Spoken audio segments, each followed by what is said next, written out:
నమస్తే. ఈ వారం రిలీజ్ అయ్యే సినిమాలేంటి? మొత్తానికి వీటి ప్రభావం తండేల్ పైన ఎంతవరకు ఉంటుంది? గతంలో చూసుకుంటే 'లవర్స్' అన్నట్టు వచ్చినటువంటి యొక్క వీళ్ళిద్దరి కాంబినేషన్‌లోనే ఇప్పుడు తండేల్ చూస్తున్నాం. అయితే 'లవర్స్ డే' కింద ఈ సినిమా మాత్రం భారీ కలెక్షన్స్ వసూలు చేయబోతుందని చెప్పి కొన్ని వార్తలున్నా, ఇప్పుడు ఈ 4 సినిమాల ఎఫెక్ట్ ఎంతవరకు ఉంటుంది అనే దానిపై మనతో పాటు సీనియర్ జర్నలిస్ట్ హేమసుందర్ గారు ఉన్నారు. వారిని అడిగి తెలుసుకుందాం. సార్ నమస్తే. నమస్తే అండి. సార్, తండేల్ సినిమా నిజంగా నాగ చైతన్య కెరియర్‌లో బిగ్గెస్ట్ వసూలు చేసిన సినిమా కింద మనం చూసుకోవచ్చు. అయితే ఇప్పుడు ఇది 100 క్రోర్స్ క్లబ్‌లో జాయిన్ కాబోతుందంటే అవుననేటువంటి ఒక సమాధానాలు వచ్చినా, ఇప్పుడు 4 సినిమాలు ఒకేసారి దాడి చేసే అవకాశం ఉంది. మొత్తానికి ఈ వారం రిలీజ్ అయ్యే సినిమాలేంటి? అవి తండేల్ పైన ఎఫెక్ట్ ఉంటుందా లేదా అంటే ఏం చెప్తారు? అంటే ఈ వారం release అయ్యేవాట crazy project 'Chhaava'. Rashmika Mandanna, మరి శివాజీ మహారాజు కొడుకు సంభాజీ ఆ కథాంశంతో వచ్చిన సినిమా మీద అంచనాలు ఉన్నాయి. యేసుబాయి పాత్ర, పైగా అక్షయ్ కుమార్ ఉన్నాడు. అతను ఔరంగజేబు పాత్ర పోషించాడు. సంభాజీ మహారాజ్ పాత్ర విక్కీ కౌశల్ పోషించాడు. కాబట్టి క్రేజీ ప్రాజెక్ట్గా మనకి 'చావా' అని చెప్పాల్సి వస్తుంది. ఇక నెక్స్ట్ ఉన్న ప్రాజెక్ట్ ఏంటంటే 'లైలా'. అయితే 'చావాకున్న మైనస్ ఏంటంటే తెలుగులో లేకపోవటం. అది తెలుగులో ఉండుంటే డబ్ చేస్తుంటే ఆ ప్రాజెక్ట్ మీద క్రేజ్ ఉండేది. పైగా 'చావాకి' ఒక నెగిటివ్ ఫీడ్బ్యాక్ ఏంటంటే ఉమేర్ సంధు గారు రివ్యూ పెట్టేశాడు. అది చెత్తగా ఉంది సినిమా, విఎఫ్ఎక్స్ వీక్గా ఉన్నాయి, అసలు రష్మిక యాక్టింగే లేదు దీంట్లో, ఈ టైప్లో అతను నెగిటివ్గా స్ప్రెడ్ చేసేసాడు సోషల్ మీడియాలో. అదొక పెద్ద మైనస్ అయింది 'చావాకి'. క్రేజీ ప్రాజెక్ట్ అయినా కానీ ఉమేర్ సంధు గారు రివ్యూ మనకి పెద్దగా ఎఫెక్ట్ ఇవ్వకపోవచ్చు, కానీ చర్చించుకుంటారు కదా, అది ఒకటి. తర్వాత 'లైలా' సినిమా ఈ మధ్యనే వార్తలు జరిగింది కాబట్టి 'లైలా' కొద్దిగా హైప్ వచ్చింది. కాబట్టి 'లైలా' ఓపెనింగ్స్ పరంగా కూడా అది ప్లస్ అవ్వడానికి అవకాశం అయితే ఉంది. ఆ తర్వాత మరి 'తల' అమరాజశేఖర్ కొడుకుని హీరోగా పెట్టుకుని చేసుకున్న 'తల' సినిమా అమరాజశేఖర్ డైరెక్షన్లో.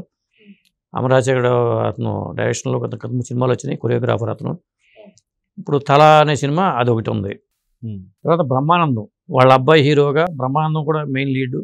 బ్రహ్మానందం వాళ్ళ అబ్బాయి రాజా గౌతమ్ హీరోలుగా ఉన్న సినిమా 'బ్రహ్మానందం'. ఆ సినిమా మీద కూడా అంతో ఎంతో అంచనాలు ఉన్నాయి. అంటే కామెడీకి పెద్దపీట వేస్తారు కాబట్టి అలా ఉంది. ఇక 'ఘంటసాల' అది బయోపిక్ ఏరియాల వారీగా రిలీజ్ చేసుకుని వెళ్తున్నారు. 'ఘంటసాల' బయోపిక్ని కొన్ని చోట్ల జిల్లాల వారీగా వాళ్ళు పెట్టుకుని రిలీజ్ చేసుకుంటూ వెళ్తున్నారు 'ఘంటసాల' బయోపిక్. ఇలా చూసుకుంటే 'లైలా', 'తల', 'ఘంటసాల', 'చావా' ఇలా వరుస పెట్టి సినిమాలు అయితే ఉన్నాయండి లిస్టులో. అయితే ఇవి ఎంతవరకు తండేల్ పైన ఎఫెక్ట్ చూపించే అవకాశం ఉంది? ఎందుకంటే గతంలో మనం చూసుకుంటే 'లవర్స్' అనే సినిమా పేరుతో వీళ్ళిద్దరు ఒక మంచి ట్రెండ్ అయితే సృష్టించారు. నాగ చైతన్య కావచ్చు, అదేవిధంగా సాయి పల్లవి. ఇప్పుడు మళ్ళీ సేమ్ ఇదే కాంబినేషన్లో తండేల్ రావడం మనం చూసాం. సో వీళ్ళిద్దరి జోడీ మాత్రం నిజంగా తెలుగు సినీ ఇండస్ట్రీలో మంచి పేరు కింద చెప్పుకోవచ్చు. అలాంటిది 'లవర్స్ డే'కి అంటే ఫిబ్రవరి 14కి కలెక్షన్ల వసూలు భారీగా ఉండబోతుందని చెప్పేసి అయితే గతంలో అనుకున్నాం. కానీ ఒకేసారి ఈ 4 సినిమాల ఎఫెక్ట్ ఖచ్చితంగా తండేల్ మీద ఉండబోతుందా? 100 క్రోర్స్ క్లబ్‌లో జాయిన్ అవుతుందా లేదా అంటే ఏం చెప్తారు? అంటే 'లవర్స్ డే' పుణ్యమాని లా సెంటిమెంట్ వర్కౌట్ అవుతుందండి. 'లవర్స్ డే'లో మొదట లా ఉంది, తండేల్లో చివరి లా ఉంది. కాబట్టి 'లవర్స్ డే' వీక్ కాబట్టి తండేల్ కలెక్షన్ కొలగొట్టేస్తుంది. చివరి లా ఉన్న సినిమాలు చాలా ఉన్నాయి. 'తల' ఉంది, 'లైలా' ఉంది, 'ఘంటసాల' ఉంది. ఇలా చూసుకుంటే అన్ని లాలే. అది లా సెంటిమెంట్ వర్కౌట్ అవుతుంది. అందువల్ల అయితే 80 కోట్లు వచ్చినాయి ఇప్పటిదాకా. 5 రోజుల్లో 80 కోట్లు తండేలు రావడం విశేషం. అయితే ఈ వీకెండ్ శనివారం, ఆదివారం భారీ కలెక్షన్ రావడం అవకాశం ఉంది. కానీ మరి ఈ 4 సినిమా మూకుమ్మడి దాడిలో కలెక్షన్స్ ఏ మేరకు తగ్గుతాయో చూడాలి. సో మొత్తానికి ఈ సినిమా ఏదైతే ఉందో 100 క్రోర్స్ క్లబ్‌లో జాయిన్ అవుతే నాగ చైతన్య ఫస్ట్ మూవీ అనుకోవచ్చా? ఖచ్చితంగా నాగ చైతన్యకి 100 క్రోర్స్ క్లబ్లోకి వెళ్ళిన సినిమా ఇంతవరకు ఏదీ లేదు. అది ఖచ్చితంగా ఆ సాయి పల్లవి ఎఫెక్టు, ఆ నాగ చైతన్య యాక్టింగ్ కానీ, లేకపోతే చందు ముండే డైరెక్షన్ అనొచ్చు, సగం హీరో దేవిశ్రీ ప్రసాద్ మ్యూజిక్ అనొచ్చు. పాటల పరంగానే ఈ సినిమా పెద్ద, ఎందుకంటే డ్యాన్స్ మూమెంట్స్ కానీ, ఆ పాటలు కానీ ఈ సినిమాని ఒక మెట్లు పైన నిలిపినాయి. ఆ సినిమా అంత పెద్ద హిట్ అయ్యి అంత కలెక్షన్ వస్తున్నాయి అంటే మ్యూజిక్ పాత్ర చాలా ఉంది. అయితే ఈ సినిమాకి సంబంధించి చూసుకుంటే రిలీజ్ అవుతున్న 4 సినిమాలలో ఏదైనా సరే మంచి భారీ హిట్ కొట్టే అవకాశం ఉందా లేదా అంటే ఏం చెప్తారు? ఎందుకంటే 'చావా' మాత్రం అదొక పెద్ద భారీ బడ్జెట్ మూవీ అయినా సరే తెలుగులో రావట్లేదని చెప్పి తెలుస్తుంది. సో ఇది తెలుగు సినిమా కాదని తీసి పక్కన పెడితే 'బ్రహ్మానందం' కావచ్చు, 'లైలా' కావచ్చు, లేదా మిగతా 'తల' కావచ్చు, ఈ 3 సినిమాలకు ఏదైనా అంచనాలు ఉన్నాయంటారా భారీ బడ్జెట్? అంటే 'చావా' ఏమో బడ్జెట్ పరంగా పెద్ద బడ్జెట్ అండి, 150 కోట్ల బడ్జెట్తో చేసిన సినిమా అంటున్నారు. మిగతా సినిమాలు అన్ని బడ్జెట్ కలుపుకున్నా కానీ అంత బడ్జెట్లోకి రావు. 'లైలా' బడ్జెట్ ఆ రేంజ్లో ఉండదు.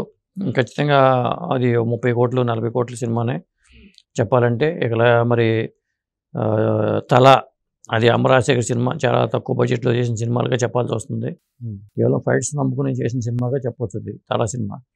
ఇక బ్రహ్మానందం, ఎందుకంటే బ్రహ్మానందం వాళ్ళ అబ్బాయి పల్లకిలో పెళ్లి కూతురు అనే సినిమాతో స్టార్ట్ అయినా మళ్ళీ వాళ్ళ అబ్బాయిని మళ్ళీ లైమ్లైట్లో నిలపాలి, ఈవెంట్స్ నిలబెట్టాలి ఇండస్ట్రీలో అని పట్టుదలతో. అంటే బ్రహ్మానందం గారికి ఒక పరీక్ష ఇది. ఎందుకంటే మళ్ళీ ఆయన సెకండ్ ఇన్నింగ్స్ లాగా, వాళ్ళ అబ్బాయికి సెకండ్ ఇన్నింగ్స్ అని చెప్పాలి.